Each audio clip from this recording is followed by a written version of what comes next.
Ça y est, la guerre est déclarée. L'écosystème crypto n'a jamais été aussi instable et 2025 pourrait bien être l'année où tout a basculé. Un clash historique se prépare avec des forces titanesques qui s'affrontent dans l'ombre. Qui va survivre? Qui va tomber? Et surtout, qui est-ce qui tire vraiment les ficelles? Trump est de retour à la Maison-Blanche. Il vient d'engendrer un shift total sur la stratégie des États-Unis vis-à-vis des cryptos. Pendant ce temps, Michael Saylor joue toujours avec le feu et est prêt à faire exploser les compteurs dans un sens ou dans un autre. Mais ce n'est que la partie émergée de l'iceberg. Les acteurs clés sont en place et cette année s'annonce comme étant une année charnière. Mais attention, il n'y a pas que des alliés sur l'échiquier et certains pourraient bien avoir des plans que personne n'avait vu venir. Mais on en reparle en fin de vidéo. Laissez-moi vous montrer ce qui se trame réellement dans l'univers crypto. On lève le rideau sur les enjeux, les alliances et les menaces qui pourraient redessiner l'avenir de notre industrie. Alors, on va commencer par l'évidence, l'éléphant dans la pièce, si vous me permettez l'expression. L'élection de Donald Trump pour un second mandat a marqué, qu'on se le dise, un tournant majeur. Alors, appelons un chat, il a effectué un monumental retournement de veste sur le sujet. Je vous rappelle quand même que Trump, à la base, c'est ça. Bitcoin est un scam, un danger pour le dollar et pour l'économie américaine. Mais bon, progressivement, faut voir qu'il a visiblement changé d'opinion à ce sujet. Assez étrange d'ailleurs, vu que cette personnalité, c'est vraiment l'archétype du milliardaire qui a fait fortune avec le système fiat. Mais bon, soit, il a progressivement adopté une position plus favorable. On va le dire, par exemple, grâce à l'influence de son entourage et des nouvelles dynamiques économiques en place. On s'en rappelle, à peine installé derrière le bureau ovale, il a directement signé un ordre exécutif destiné à l'industrie crypto. Bon, c'est un gros morceau, alors je vais vous le résumer rapidement. Déjà, il veut faire des États-Unis un leader mondial de l'innovation financière, mais par contre, à sa sauce à lui. Pas de dollars numériques de banque centrale,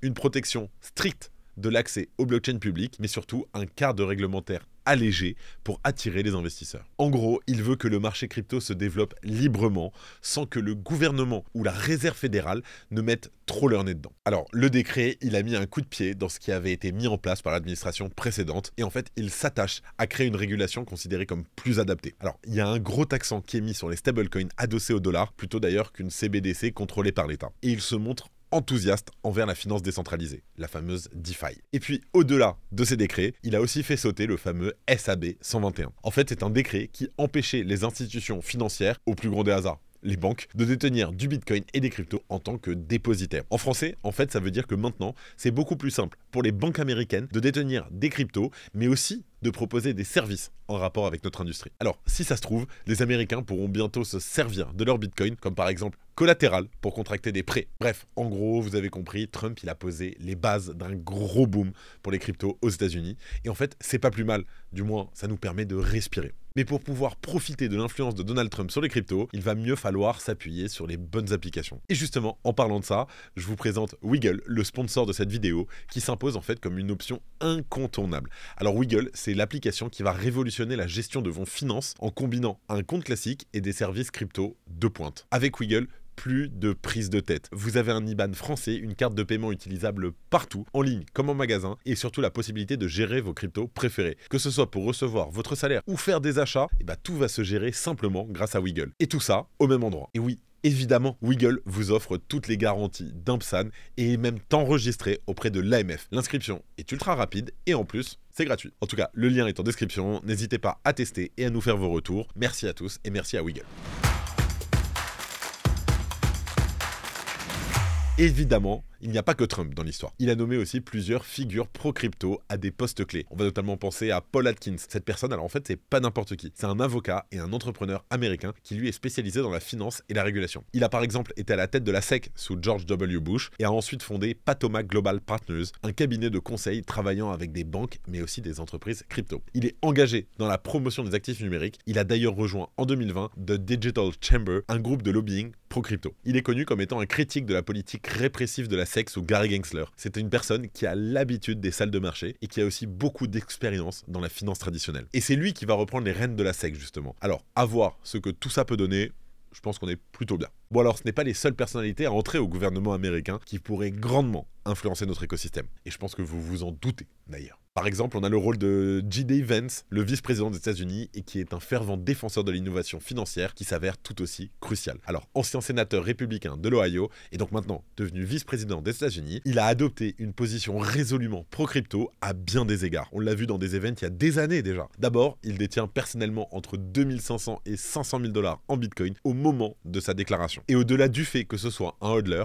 c'est aussi un type qui bénéficie très largement du soutien de certaines personnalités très influentes du secteur des cryptos. Par exemple, on va penser à Peter Thiel, qui est l'ancien CEO de PayPal et qui est bien investi dans l'écosystème. En parallèle, il a aussi plusieurs fois critiqué ouvertement la politique réglementaire de la SEC sous Gary Gensler, qu'il a d'ailleurs accusé plusieurs fois d'outrepasser ses prérogatives. Donc en gros, d'aller trop loin et de freiner l'innovation dans l'industrie crypto. Alors tout ça, ça illustre clairement son engagement en faveur des cryptos, aussi bien par ses investissements personnels que par ses actions politiques qui, elles, sont destinées à soutenir et à protéger l'innovation dans notre secteur chéri. Alors évidemment, on ne peut pas aussi passer à côté de Cynthia Lummis, la sénatrice pro-Bitcoin et pro-crypto du Wyoming. Elle a d'ailleurs récemment été élue présidente du sous-comité bancaire sur les actifs numériques par le Sénat américain. Qu'on se le dise, c'est l'une des plus grosses alliées de l'écosystème crypto à Washington. Ça, c'est clair. Déjà, elle détient personnellement du Bitcoin depuis plusieurs années et elle ne s'en est pas cachée. Pour elle, le Bitcoin, c'est de l'or numérique du futur et elle veut que les États-Unis fassent partie de cette révolution. Côté politique, elle a bossé sur plusieurs projets de loi pour donner un cadre clair aux cryptos aux États-Unis afin d'éviter la répression de la SEC. Et avec la sénatrice démocrate Kristen Gillibrand, elle a même co-rédigé le Lummis-Gillibrand Responsible Financial Innovation Act, un texte pour mieux encadrer les cryptos sans les tuer. Et d'ailleurs, c'est aussi elle qui est à l'origine des premiers frameworks d'une réserve stratégique de Bitcoin pour le pays de l'oncle Sam. Alors autant vous dire qu'avec quelqu'un comme ça posté directement dans les cercles du pouvoir politique américain, les choses risquent de bouger. Alors là, on a pas mal parlé des personnalités liées au gouvernement américain qui pourraient jouer un rôle clé dans le développement de notre écosystème pour l'année à venir et pour les années à venir. On les aime bien, les politiques, mais en fait, il n'y a pas que. On va parler maintenant des personnalités liées à l'écosystème, et il y en a un qui fait beaucoup, mais beaucoup parler de lui, je pense que vous avez deviné, c'est évidemment Michael Saylor. Alors, sobrement désigné comme l'homme qui a gagné des milliards grâce au pari le plus fou sur Bitcoin par le Wall Street Journal, ou bien l'alchimiste du Bitcoin par Forbes, et bien cette personne pourrait vraiment changer la face de l'industrie. Alors, Michael Saylor pourrait avoir une influence massive sur le marché des cryptos en 2025, et ce, pour plusieurs raisons stratégiques, mais aussi financières. D'abord, son entreprise, anciennement appelée MicroStrategy, aujourd'hui donc qui s'appelle Strategy avec un B qui ressemble un peu au nôtre, mais t'inquiète Michael, il n'y a pas de souci, est une machine à avaler des bitcoins. Avec plus de 471 000 bitcoins en sa possession à l'heure de l'enregistrement de cette vidéo, c'est littéralement un mastodonte de l'industrie. Rendez-vous compte, mais ça représente comme ça, juste 2% de la supply totale de Bitcoin. Et honnêtement, je ne vais même pas faire le calcul avec les coins perdus, genre ceux de Satoshi Nakamoto, par exemple. Et sa stratégie à Michael Saylor, à base d'obligations convertibles, a vraiment mis un coup de projecteur très intense, à la fois sur Bitcoin, mais aussi sur l'entreprise elle-même. Je ne vais pas vous refaire toute la chanson, car ça mériterait une vidéo dédiée, évidemment, mais dites-vous bien que ce mec-là est peut-être en train de construire l'un des plus gros cercles vertueux autour de l'invention de Satoshi Nakamoto. Récemment, par exemple, il a même annoncé un plan pour lever 42 milliards de dollars supplémentaires d'ici 3 ans afin d'acheter encore plus de Bitcoin. Mais Michael Saylor et MicroStrategy pourraient aussi devenir le cauchemar des investisseurs. Leur position sur Bitcoin est extrêmement grosse et ils semblent encore vouloir l'agrandir. Du coup, il y a forcément des craintes de manipulation de marché, à la hausse comme à la baisse, attention. En fait, que va-t-il se passer si on commence à voir MicroStrategy vendre ses Bitcoins? Car forcément, ça arrivera un jour ou l'autre. On l'accuse aussi d'alimenter une espèce de bulle financière reposant sur des leviers. Et là, je vous fais pas de dessin, mais c'est un jeu dangereux. Ce modèle, bien sûr, est à double tranchant et on devrait avoir la réponse d'ici quelques années. Alors, soit Saylor est investisseur du siècle, soit c'est l'abruti du siècle. À ce stade, il n'y aura pas d'entre-deux, si vous voulez mon avis. Après, qu'on se le dise, le négatif, c'est pour l'instant que des suppositions. Supposons par exemple que tout se passe bien, supposons aussi que MicroStrategy prospère et que sa stratégie porte ses fruits. C'est ce que l'on observe pour le moment a priori, et ça pourrait bien se confirmer en 2025. Bien sûr, ça pourrait aussi donner beaucoup d'idées à d'autres chefs d'entreprise qui verraient là par exemple une opportunité d'intégrer du Bitcoin dans leurs réserves et suivre en partie cette stratégie de Michael Saylor. D'ailleurs, ça a déjà commencé. On a par exemple eu Rumble, une sorte de concurrent américain de Twitter, qui s'est positionné dessus. Pareil pour HackerX Pharmaceutical, c'est une entreprise de biotechnologie qui a ajouté 1 million de dollars en Bitcoin à leurs réserves. Alors, c'est que des exemples, mais en fait, c'est toutes des boîtes qui ne sont pas directement reliées à l'écosystème crypto. Et c'est en ça que Michael Saylor pourrait grandement faire bouger les choses dans l'année à venir. Il ne va pas se contenter d'acheter du Bitcoin, il va utiliser les règles du capitalisme et de la spéculation pour tirer Bitcoin vers le haut, mais aussi attirer attirer de nouveaux investisseurs et verrouiller un modèle économique qui tourne en boucle. Ces achats frénétiques, couplés à la finance traditionnelle qui lorgne sur la stratégie de son entreprise, ça pourrait être un cocktail bien explosif, dans le bon ou dans le mauvais sens du terme d'ailleurs. Mais ça, c'est l'avenir qui nous le dira. Allez, on change de continent, on est maintenant en Europe. Et de ce côté-là, on a eu la récente prise de position de Sarah Knafo en faveur de la constitution d'une réserve stratégique de Bitcoin et surtout particulièrement contre les monnaies numériques de banque centrale. On en parle d'ailleurs dans notre vidéo sur le sujet. Sarah Knafo a aussi parlé du minage en expliquant que l'Europe devrait absolument se positionner et que ce n'est pas possible de laisser cette industrie nous échapper. En fait, c'est même un enjeu géostratégique majeur.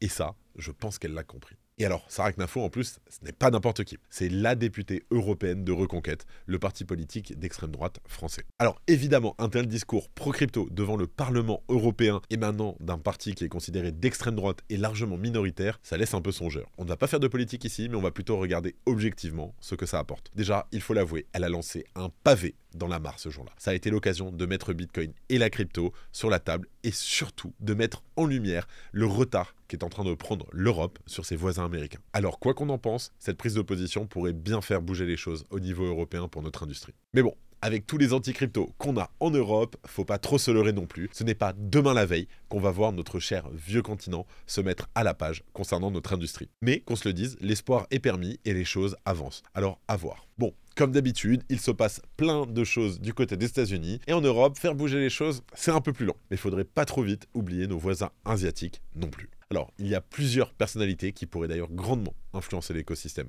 Comme par exemple, comme ça, sorti de nulle part, Justin Sun. Justin Sun est le fondateur de la blockchain Tron.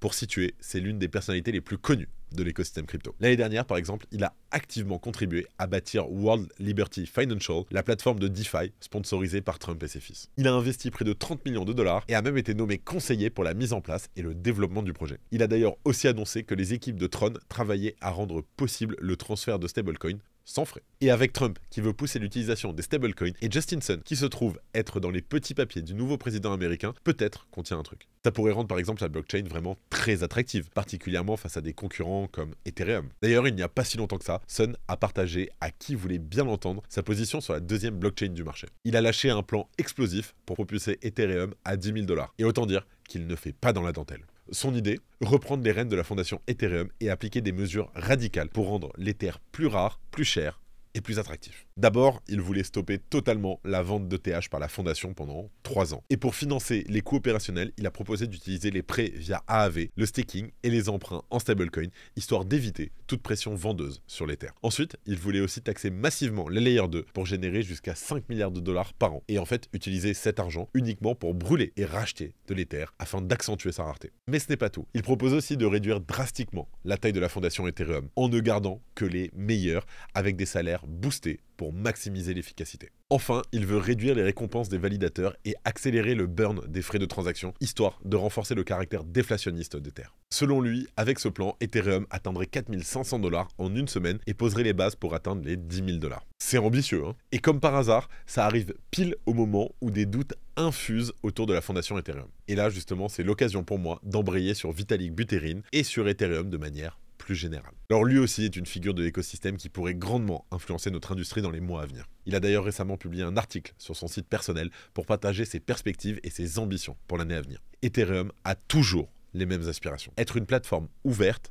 résistante à la censure et bien sûr accessible à tous. Alors pour Vitalik Buterin, la valeur d'Ethereum réside autant dans sa technologie que dans sa dimension sociale. Dans les faits, la reine des altcoins est de plus en plus utilisée. Des millions de gens détiennent de l'Ether ou des stablecoins, s'en servent pour des paiements, protègent leur vie privée avec des solutions de confidentialité, mais aussi profitent des protocoles DeFi devenus stables et mieux audités. Et pour massifier encore ces usages, la priorité en fait elle va aller à la scalabilité. Ça passe notamment par l'amélioration des Layer 2 et notamment de leur interopérabilité. Il pense clairement que c'est le chemin à suivre. L'Ether doit continuer de gagner en valeur et en utilité, que ce soit via le staking, les frais de transaction ou encore son rôle de collatéral dans la DeFi.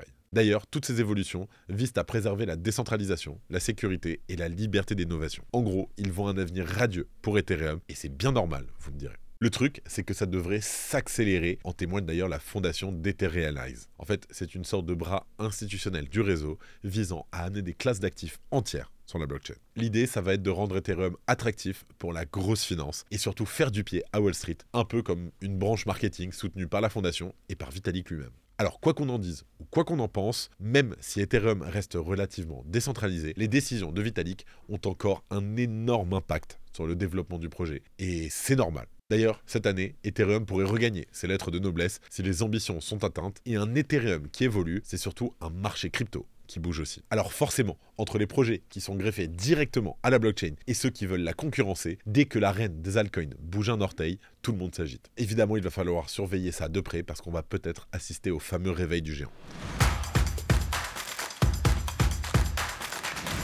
Alors évidemment, je ne pouvais pas parler de tout le monde. L'écosystème crypto est super vaste et on ne sait jamais ce qui peut se passer. Mais j'ai quand même quelques mentions honorables en tête. Déjà, évidemment, je ne peux pas ne pas parler d'Elon Musk. Le milliardaire a été nommé par Donald Trump à la tête du DOGE, le DOGE, le Department of Government Efficiency, et envisage d'utiliser la technologie blockchain pour optimiser les dépenses fédérales, sécuriser les données, mais aussi gérer les paiements. Et selon des sources anonymes citées par Bloomberg, Musk explore différentes options, soit adopter une blockchain existante comme Bitcoin, Ethereum ou Dogecoin, soit en créer une sur mesure. En fait, d'après certains, il serait même sur le point de déclencher un énorme raz-de-marée sur l'écosystème crypto avec tout ça, et ça serait son plan depuis le début. Il avait d'ailleurs déjà déclaré l'état d'urgence financier à plusieurs reprises, comme par exemple en annonçant son souhait de mettre Bitcoin et les cryptos sur le devant de la scène politique américaine. Il ne faut pas oublier non plus que X, le réseau social, a obtenu des licences de paiement dans plus d'une vingtaine d'États américains. Pour l'instant, ce n'est mentionné nulle part que l'on parle de crypto, et ils ont annoncé très récemment d'ailleurs s'être associés avec Visa. Alors, on va pas se leurrer,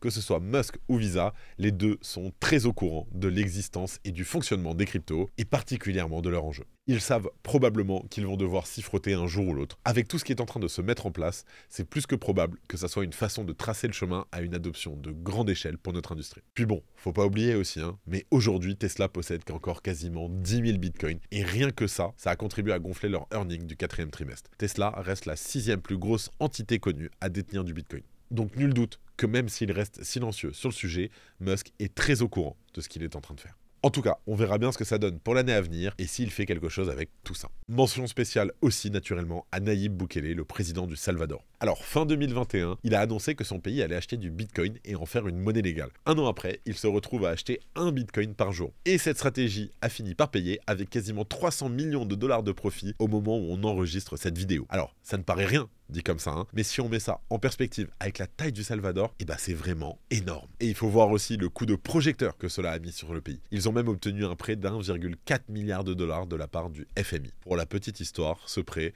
c'était à condition qu'ils mettent un peu le holà sur la stratégie Bitcoin only. On dirait presque d'ailleurs qu'ils sont en train de flipper dans les hautes sphères. En tout cas, le deal a été conclu et en contrepartie de ce prêt, le pays devra réduire son application dans Bitcoin, notamment en rendant son acceptation volontaire pour le secteur privé, mais aussi en limitant l'usage public des crypto-monnaies. L'accord inclut aussi des réformes économiques et bancaires visant à améliorer la stabilité financière et la transparence, notamment via un renforcement des régulations anticorruption. Le gouvernement prévoit aussi de réduire son rôle dans le wallet Chivo, qui avait rencontré des difficultés d'adoption malgré un lancement prometteur. Après, si vous êtes bitcoiner, vous savez très bien. Chivo, personne ne l'utilisait. Et au fond, Bitcoin doit être basé sur le volontariat et non sur une obligation. Alors, les clauses acceptées par le Salvador, finalement, c'est un non-événement. Le pays continue d'acheter et en gros, ce qu'ils ont réussi à faire, c'est de racketter le FMI de plus de 1 milliard de dollars en les faisant un petit peu flipper. Il faut voir aussi que cette somme pour un pays aussi petit que le Salvador, c'est vraiment une énorme victoire. Et puis Nayib Bukele doit aussi penser à sa population. Bitcoin, c'est bien,